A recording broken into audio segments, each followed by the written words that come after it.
10th സ്റ്റാൻഡേർഡിലെ solids ഉള്ള ചാപ്റ്ററാണ് നോക്കുന്നത്. സോളിഡ്സ്. ഓക്കെ, ഇതിൽ പ്രധാനമായിട്ടും 4 സോളിഡ്സിനെ കുറിച്ചാണ് പഠിക്കാനുള്ളത്. ഒന്ന്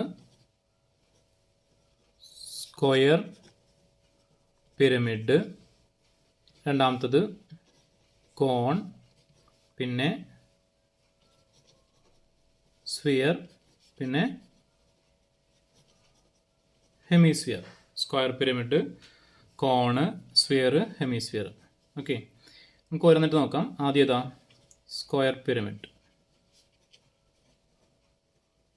സ്ക്വയർ പിരമിഡ്.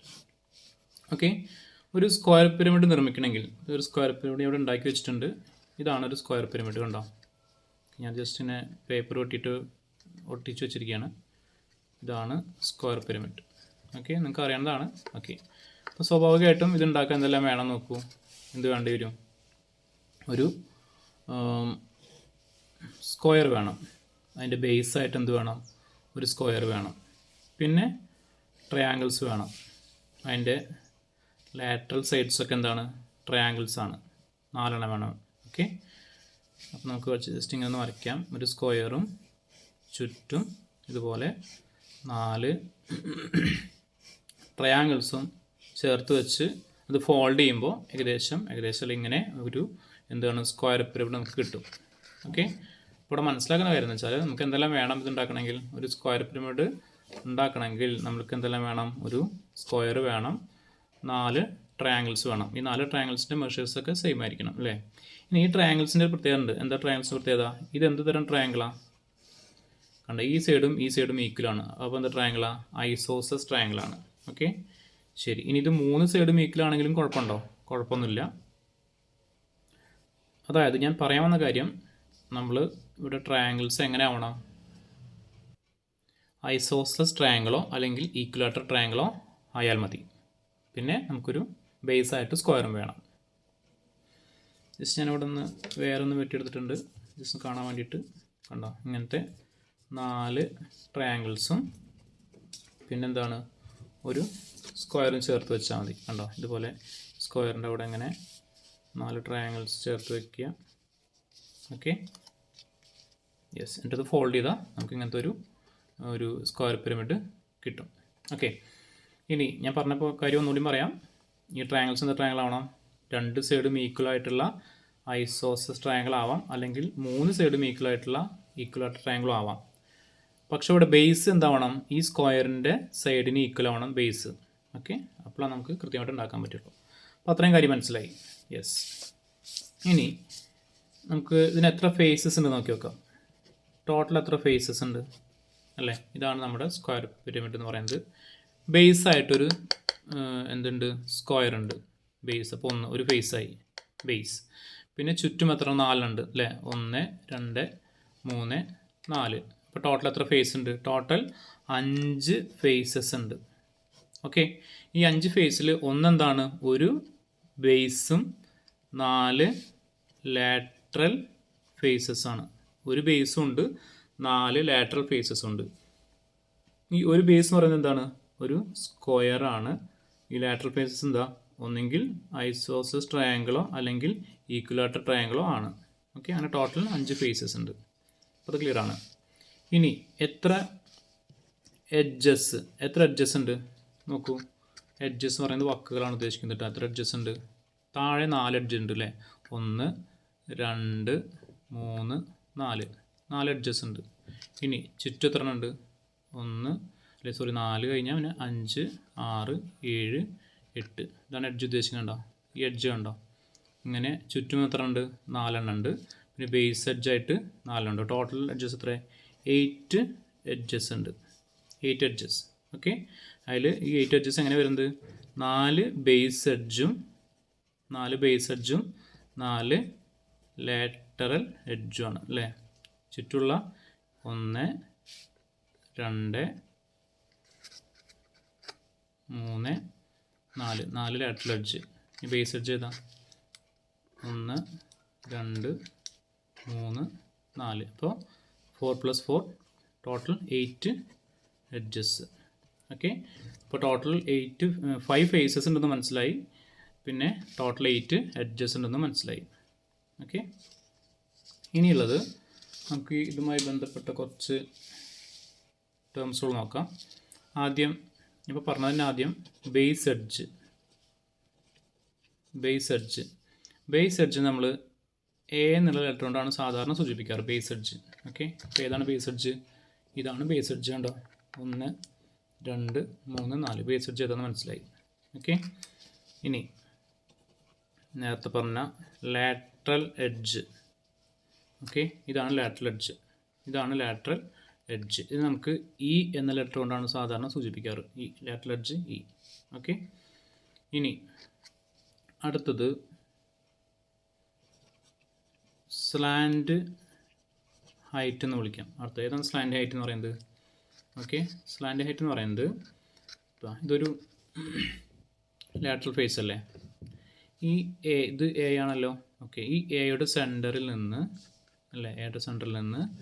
ഈ എപ്പെക്സിലേക്കുള്ള പെർപെൻഡിക്കുലർ ഡിസ്റ്റൻസ് ആണെന്ത്? Slant height. ഓക്കെ, തെറ്റിപ്പോകേണ്ട ഇതാണെന്ത്? അതിന് വരച്ചിരിക്കുന്ന ലൈനിൻ്റെ ലെങ്ത് ആണെന്ത്? അല്ലെങ്കിൽ അതാണെന്ത്? Slant height. നമ്മൾ എൽ എന്ന് വിളിക്കാം, സ്ലാൻഡ് ഹൈറ്റ്. ഓക്കെ, എന്ന് പറഞ്ഞാൽ ഈ ട്രയാങ്കിളിനെ വെച്ച് പറയുകയാണെങ്കിൽ ട്രയാങ്കിളിൻ്റെ എന്താണ്? ട്രയാങ്കിളിൻ്റെ ഹൈറ്റാണ് അല്ലേ. ട്രയാങ്കിളിൻ്റെ ഹൈറ്റാണ് നമ്മുടെ എന്ത്? സ്ക്വയർ പിരമിഡിൻ്റെ സ്ലാൻഡ് ഹൈറ്റായിട്ട് വരുന്നത്. അപ്പോൾ സ്ലാൻഡ് ഹൈറ്റ്. ഓക്കെ, ശരി. ബേസ് എഡ്ജ് എ എന്ന് പറയാം, ലാറ്ററൽ എഡ്ജ് ഇ എന്ന് പറയാം, സ്ലാൻഡ് ഹൈറ്റ് എൽ എന്ന് പറയാം. ഓക്കെ, ഇനി അടുത്തത് ഹൈറ്റ് എച്ച് എന്ന് പറയും. ഏതാണ് ഹൈറ്റ്? ഞാനത് കാണിക്കാൻ വേണ്ടി നേരത്തെ ഉണ്ടാക്കിയിട്ടുള്ള സ്ക്വയർ പിരമിഡ് ജസ്റ്റ് ഒന്ന് ഓപ്പൺ ആക്കിയിട്ടുണ്ട്. നോക്കൂ, ഹൈറ്റ് എന്ന് പറയുന്നത് കണ്ടോ, ഇവിടുന്ന് ഇതിൻ്റെ സെൻറ്ററിൽ നിന്ന് കാണുന്നുണ്ടോ? സെൻറ്ററിൽ നിന്ന് ഈ ഇവിടേക്കുള്ള ഹൈറ്റാണെന്ത്? എക്സിലേക്കുള്ള ഡിസ്റ്റൻസ് ആണ് അതിൻ്റെ ഹൈറ്റ്. ജസ്റ്റ് ഒരു ഇങ്ങനെ കാണിക്കുകയാണെങ്കിൽ കണ്ടോ, ഇതാണ് ഇതിൻ്റെ ഹൈറ്റ്. ഓക്കെ, ഇതുവരെയുള്ള ഇതാണ് ഇതിൻ്റെ ഹൈറ്റ് ആയിട്ട് വരുന്നത്. ഓക്കെ, അപ്പോൾ ഹൈറ്റ് ക്ലിയർ ആണ്. എന്തെല്ലാണ്? Base edge, lateral edge, slant height. ഇനി നമുക്ക് ഇതിൻ്റെ ഡയഗണൽ നോക്കാം. ഡയഗണൽ എന്താ വരിക? ഒന്നുകൂടി ഓപ്പൺ ആക്കാം ഡയഗണൽ കാണിക്കാൻ വേണ്ടിയിട്ട്. ഡയഗണൽ നോക്കൂ, കണ്ടോ, ഇങ്ങനെ ഈ സ്ക്വയറിൻ്റെ ഡയഗണൽ തന്നെയാണ് ഇതിൻ്റെ ഡയഗണൽ. കണ്ടോ? ഓക്കെ, ഡയഗണൽ കാണുന്നുണ്ടോ? ഇതാണ് ഡയഗണൽ. നമുക്ക് ഡി എന്ന് കൊടുക്കാം. ഓക്കെ, അപ്പോൾ ബേസ് എഡ്ജായി, ലാറ്ററൽ എഡ്ജായി, സ്ലാൻഡ് ഹൈറ്റ്, ഡയഗണൽ.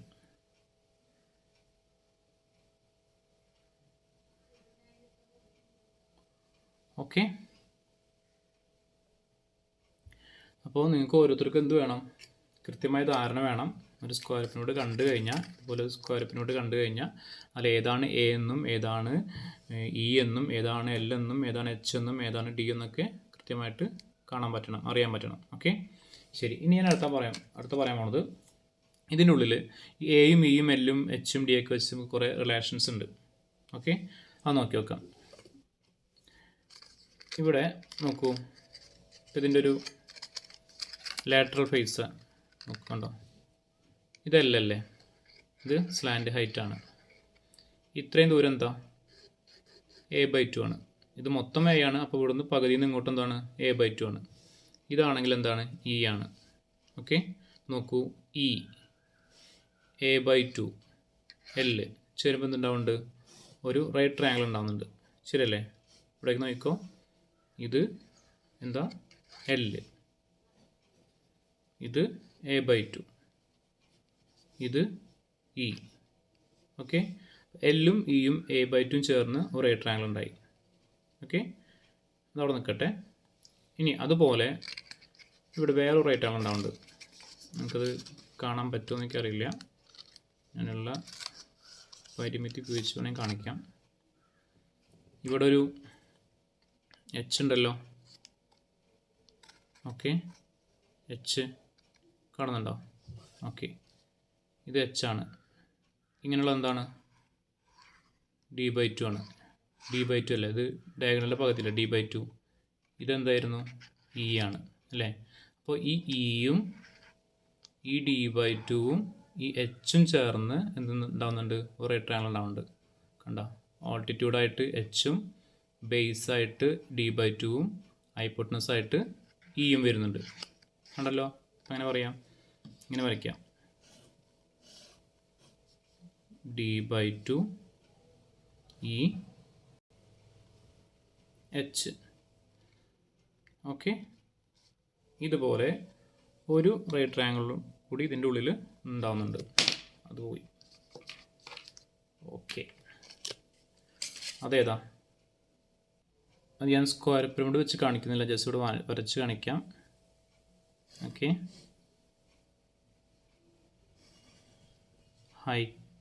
ഹൈറ്റും a/2ഉം എല്ലും ചേർന്നിട്ട്. ഓക്കെ, അപ്പോൾ ഞാൻ പറഞ്ഞു തന്ന കാര്യം എന്താ? ഈ സ്ക്വയർ പിരമിഡിൻ്റെ ഉള്ളിൽ ഇതുപോലെ ഈ എല്ലും ഇയും a/2ഉം ചേർന്ന് റൈറ്റ് ട്രയാങ്കിൾ ഉണ്ടാവുന്നുണ്ട്. എച്ചും ഇയും d/2ഉം ചേർന്ന് റൈറ്റ് ട്രയാങ്കിൾ ഉണ്ടാവുന്നുണ്ട്. എച്ചും എല്ലും a/2ഉം ചേർന്ന് ഒരു റൈറ്റ് ട്രയാങ്കിൾ ഉണ്ടാവുന്നുണ്ട്. ഓക്കെ, അതിൽ നിന്ന് നമുക്ക് എന്ത് ചെയ്യാൻ പറ്റും? പൈതഗോറസിൻ്റെ ഇക്വേഷൻ ഉപയോഗിച്ച് നമുക്ക് ഇതിൽ നിന്ന് ഈ എല്ലും ഇയും എയും ഡിയും എച്ചൊക്കെ തമ്മിലുള്ള റിലേഷൻസ് ഇക്വേഷൻസ് ആയിട്ട് എഴുതിയെടുക്കാൻ പറ്റും. ഇവിടെ നോക്കൂ, E square equal to L square plus a/2 whole square എഴുതി കൂടെ. കണ്ടോ, hypotenuse square equal to altitude square plus base square, ഒരു ഇക്വേഷൻ കിട്ടി. ഇനിയോ, E square equal to H square plus d/2 whole square, ശരിയല്ലേ? അതുപോലെ L square equal to H square plus a/2 whole square. Okay, ഇനി ഇതിൽ നിന്ന് വീണ്ടും നമുക്ക് എല്ലിൻ്റെ ഇക്വേഷൻ ഉണ്ടാക്കാം. L square equal to E square minus a/2 whole square. ഇവിടുന്നോ h square equal to E square minus d/2 whole square. ഇവിടുന്നോ h square equal to L square minus a/2 whole square. Okay, അപ്പോൾ നോക്കിയാൽ മനസ്സിലാവും. എന്ത് മനസ്സിലാവും? ഇവിടെ ഇക്ക് 2 equation ഉണ്ട്, കണ്ടോ, 1 2, ഇ സ്ക്വയറിന് 2 ഇക്വേഷൻ കിട്ടി. ഇനി എല്ലിൻ്റെ 2 ഇക്വേഷൻ കണ്ടോ, എൽ സ്ക്വയറിന് 2 ഇക്വേഷൻ ഉണ്ട്, പിന്നെ എച്ച് സ്ക്വയറിന് 2 ഇക്വേഷൻ ഉണ്ട്. ഈ ഇക്വേഷൻ ഒന്നും ബൈ ഹാർട്ട് പഠിക്കേണ്ട ആവശ്യമില്ല. ജസ്റ്റ് ഇതുപോലെ 3 റൈറ്റ് ട്രയാങ്കിൾ വരച്ചിട്ട് അവിടെ L E a/2, H E d/2, H L a/2 എന്ന് കൊടുത്തിട്ട് നമുക്ക് എന്ത് ചെയ്യാൻ പറ്റും? പൈതഗോറസ് അപ്ലൈ ചെയ്താൽ മതി. ഇനി ഇത് മറക്കാതിരിക്കണമെങ്കിൽ ഞാൻ ജസ്റ്റ് ഒരു ഓർഡർ കാണിച്ചു തരാം. ഇവിടെ നോക്കിക്കോ, ലിയ, കണ്ട, ഹെഡ്, ഹള, ആ ഒരു ഓർഡറിലാണ് എടുക്കുന്നത്. അത് ഒത്തിരിക്കാൻ പറ്റുമെന്ന് എനിക്കറിയില്ല. ലിയ, ഹെഡ്, ഹള, അങ്ങനെ ഓർത്താൽ മതി. ഓക്കെ, അത് നമുക്ക് എന്ത് ചെയ്യാം? റൈറ്റ് ട്രയാങ്കിൾ വരയ്ക്കാം. ടൈലിന് ഈ 6 ഇക്വേഷനും ഈസി ആയിട്ട് എഴുതിയെടുക്കാൻ പറ്റും. ഓക്കെ, ഇനി അതിൻ്റെ കൂടെ വേറൊരു റിലേഷൻ ഓർത്ത് വയ്ക്കേണ്ടത്, നമുക്ക് ഇതല്ലേ ബേസ്, ഇത് എ ആണല്ലോ, ഇത് ഡി അല്ലേ. അപ്പോൾ ഇവിടെ 45 ആണ് വരിക, ഇവിടെ 45, ഇവിടെ 90 ആണല്ലോ വരിക അല്ലേ. അപ്പോൾ റേഷ്യോ എന്താ? എയും ഇവിടെ എന്താ? a√2 വരിക. അതായത് ഡി എന്ന് പറയുന്നത് എന്താണ്? a√2ന് ഈക്വൽ ആയിരിക്കും. ഓക്കെ, അതായത് ഒരു സ്ക്വയർ പിരമിഡിൻ്റെ ഡയഗണൽ എന്ന് പറയുന്നത് എന്താണ്? a√2. ബേസ് എഡ്ജിൻ്റെ കൂടെ ബേസ് എഡ്ജിനെ √2 കൊണ്ട് ഇൻറ്റു ചെയ്താൽ ഡി കിട്ടും. അപ്പോൾ ഡി ഈക്വൽ ടു a√2 എന്നുള്ള ഇക്വേഷൻ കൂടി എന്ത് ചെയ്യുക? ഒരു റിലേഷൻ കൂടി ഒന്ന് ജസ്റ്റ് ഓർത്ത് വയ്ക്കുക. ഇനി അതിൻ്റെ കൂടെ പറയാനുള്ള വേറൊരു കാര്യം എന്ന് പറഞ്ഞാൽ, ഞാൻ നേരത്തെ പറഞ്ഞു, നമ്മൾ ഇവിടെ ലാറ്ററൽ സൈഡ് എന്ന് പറയുന്നത്, അല്ലെങ്കിൽ ലാറ്ററൽ ഫേസ് എന്ന് പറയുന്നത്, ലാറ്ററൽ സൈഡ് അല്ല, ലാറ്ററൽ ഫേസ് എന്ന് പറയുന്നത് എന്താവാം? ഒന്നെങ്കിൽ ഐസോസ്ലസോ ഈക്വലേറ്ററൽ ആവാം. ഈക്വലേറ്ററൽ ആകുമ്പോൾ എല്ലാ സൈഡും ഈക്വൽ ആയിരിക്കും അല്ലേ. അപ്പോൾ ഇത് ഇയും ഇത് എയും ആണല്ലോ. അപ്പോൾ ലാറ്ററൽ ഫേസ് ഈക്വലാറ്റർ ട്രയാങ്കിൾ ആയിട്ട് വരുന്ന സിറ്റുവേഷനിലൊക്കെ ഇ എന്ന് പറയുന്നത് എന്തിന് ഈക്വൽ ആയിരിക്കും? എക്ക് ഈക്വൽ ആയിരിക്കും അല്ലേ. നമുക്ക് ഓർത്താൽ കിട്ടാവുന്നുള്ളൂ, ഇ എന്ന് പറയുന്നത് എക്ക് ഈക്വൽ ആയിരിക്കും. ഓക്കെ, ശരി. ഇനി ഞാൻ നേരത്തെ പറഞ്ഞു, നിങ്ങൾക്കൊരു സ്ക്വയർ പിരമിഡ് കിട്ടിക്കഴിഞ്ഞാൽ എന്ത് ചെയ്യണം? എ എന്താ, ഇ എന്താ, എൽ എന്താ, എച്ച് എന്താ, ഡി എന്താ എന്നുള്ള ധാരണ കൃത്യമായിട്ട് വേണമെന്ന് ഞാൻ പറഞ്ഞു. ഓക്കെ, അപ്പോൾ അത് ഇങ്ങനെയുള്ള എന്ന് പറഞ്ഞാൽ സ്ക്വയർ പിരമിഡിൻ്റെ ഷേപ്പിലാണെങ്കിലും നിങ്ങൾക്കത് മനസ്സിലാക്കാൻ പറ്റണം. അതൊരു ഓപ്പൺ ആക്കി വെച്ച സിറ്റുവേഷനിൽ മനസ്സിലാക്കാൻ പറ്റണം. ഓക്കെ, ഇപ്പോൾ ഒരു ട്രയാങ്കിൾ ഞാൻ പറഞ്ഞു, അത് ഉണ്ടാക്കണമെങ്കിൽ ട്രയാങ്കിൾ വേണം. ഈ ട്രയാങ്കിളിനെ സംബന്ധിച്ച് നോക്കുമ്പോൾ ഇതെന്താ? ഇത് എ ആണ്. ഇതെന്താ? ഇത് ട്രയാങ്കിളുടെ സൈഡ് എന്ന് പറയുന്നത് ഇ ആയിരിക്കും, ഇത് എല്ലോ ആയിരിക്കും. ഓക്കെ, അപ്പോൾ ഓപ്പൺ ആക്കി വെച്ച ഫോമിലും അതും അറിയാൻ പറ്റണം എന്നാണ് ഞാൻ ഉദ്ദേശിക്കുന്നത്. ഒരു പേപ്പറിൽ ജസ്റ്റ് കാണിക്കാം. ഇങ്ങനെയാണ് തന്നതെങ്കിൽ എന്തറിയണം? ഇത് ഇ ആണെന്നും ഇത് എ ആണെന്നും ഇത് എൽ ആണെന്നും മനസ്സിലാക്കാൻ പറ്റണം. ഓക്കെ, ഇനി നമുക്ക് വേറെ കുറച്ച് ഇക്വേഷൻസ് നോക്കാം. ആദ്യം ഒരു സ്ക്വയർ പിരമിഡിൻ്റെ ബേസ് ഏരിയ, അതാണല്ലോ ബേസ് സ്ക്വയർ അല്ലേ. അപ്പോൾ ബേസ് ഏരിയ എന്താ വരിക? എ സ്ക്വയർ അല്ലേ. അപ്പോൾ base area A square, base square ആണ്, അപ്പോൾ ബേസ് ഏരിയ എ സ്ക്വയർ. ഇനി എത്ര ലാറ്ററൽ ഫേസ് ഉണ്ട്? ഇതൊരു ലാറ്ററൽ ഫേസ് അല്ലേ. ഒരു ലാറ്ററൽ ഫേസ് എന്താണ്? ബേസ് ഏരിയ എ സ്ക്വയർ ആണ്.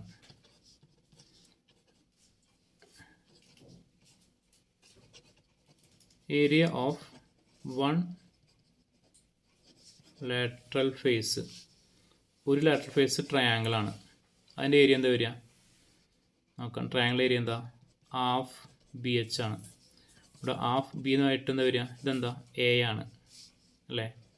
എച്ച് എന്താ? എൽ ആണെന്ന് ഞാൻ പറഞ്ഞു അല്ലേ. ഹാഫ് എൽ ആണ് എന്ത് വരുന്നത്? ഒരു ലാറ്ററൽ ഫേസിൻ്റെ ഏരിയ വരുന്നത്. Okay, half L. ഇനി അങ്ങനെ എത്ര ലാറ്ററൽ ഫേസ് ഉണ്ട് ചുറ്റും? 4 ഉണ്ട് അല്ലേ. 1 2 3 4. അപ്പോൾ നമുക്ക് ലാറ്ററൽ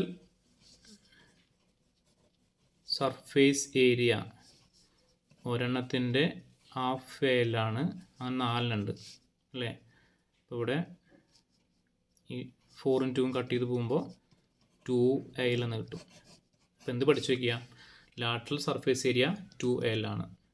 ഏതാ ലാറ്ററൽ സർഫേസ് ഏരിയ? എന്താ? ചുറ്റുമുള്ള ലാറ്ററൽ ഫേസസിൻ്റെ ഏരിയയാണ് ലാറ്ററൽ സർഫേസ് ഏരിയ. ഓക്കെ, ഇനി നാലാമത്തത് total surface area. Total surface area എന്താ? ടോട്ടൽ സർഫേസ് ഏരിയ എന്ന് പറഞ്ഞാൽ ഈ ലാറ്ററൽ സർഫേസിൻ്റെയും താഴെയുള്ള ബേസിൻ്റെയും ഏരിയ കൂട്ടിയാൽ മതി. അപ്പോൾ എന്താ വരിക? ബേസ് ഏരിയ എ സ്ക്വയർ ആണ്, ഇവിടെ 2L ആണ്. അപ്പോൾ എ സ്ക്വയർ പ്ലസ് 2L ആണെന്ത്? ടോട്ടൽ സർഫേസ് ഏരിയ വരിക. A square plus 2L. അടുത്തത് വോളിയം. വോളിയം എന്ത് വരും? 1/3 എ സ്ക്വയർ എച്ച്. ഇതിൻ്റെ വോളിയം 1/3 എ സ്ക്വയർ എച്ച് ആണ്. അതിൽ മനസ്സിലാക്കേണ്ട വേറെ കാര്യം എന്ന് പറഞ്ഞാൽ ഒരു സ്ക്വയർ പ്രിസം സങ്കല്പിക്കുക. ഓക്കെ, നമുക്ക് ഇത് സ്ക്വയർ പ്രിസത്തിൻ്റെ ബേസാണ്, ഇത് ഹൈറ്റാണ്. ഒരു സ്ക്വയർ പ്രിസത്തിൻ്റെ വോളിയം എന്താ വരിക? എ സ്ക്വയർ എച്ച് ആണ് അല്ലേ. ഇതിൻ്റെ വോളിയം എ സ്ക്വയർ എച്ച് ആണ്. ഈ സ്ക്വയർ പ്രിസത്തിൽ നമുക്ക് മാക്സിമം വലിപ്പമുള്ള എന്തുണ്ടാക്കാൻ പറ്റും? ഒരു സ്ക്വയർ പിരമിഡ് ഇതുപോലെ കാർവ് ഔട്ട് ചെയ്തെടുക്കാൻ പറ്റും അല്ലേ. അപ്പം അങ്ങനെ ഒരു സ്ക്വയർ പ്രിസത്തിൻ്റെ വോളിയം എ സ്ക്വയർ എച്ച് ആണെങ്കിൽ അതിൽ നിന്ന് നമുക്ക് ഉണ്ടാക്കാൻ പറ്റുന്ന മാക്സിമം വലിപ്പമുള്ള ഒരു സ്ക്വയർ പിരമിഡിൻ്റെ വോളിയം എന്ന് പറയുന്നത് അതിൻ്റെ 1/3 ആയിരിക്കും. മനസ്സിലായി? 1/3 എ സ്ക്വയർ എച്ച്. അങ്ങനെയാണ് ഇവിടെ 1/3 എ സ്ക്വയർ എച്ച് വരുന്നത്. റിമൈനിങ് പോർഷൻ എന്താ വരിക? 2/3 ആയിരിക്കും. 2/3 എ സ്ക്വയർ എച്ച്. അപ്പോൾ അത്രയും കാര്യം ഓർത്ത് വയ്ക്കുക. എന്താണ്? ബേസ് ഏരിയ എ സ്ക്വയർ, ഒരു ലാറ്ററൽ ഫേസിൻ്റെ area half l, lateral surface area 2L, total surface area A square plus 2L, volume 1/3 a square h. Okay, yes. അപ്പോൾ ഇത്രയാണ് സ്ക്വയർ പിരമിഡിൽ ഉള്ളത്. ബാക്കിയുള്ള അത് അടുത്തൊരു വീഡിയോയിൽ ചെയ്യാം. Okay, thank you.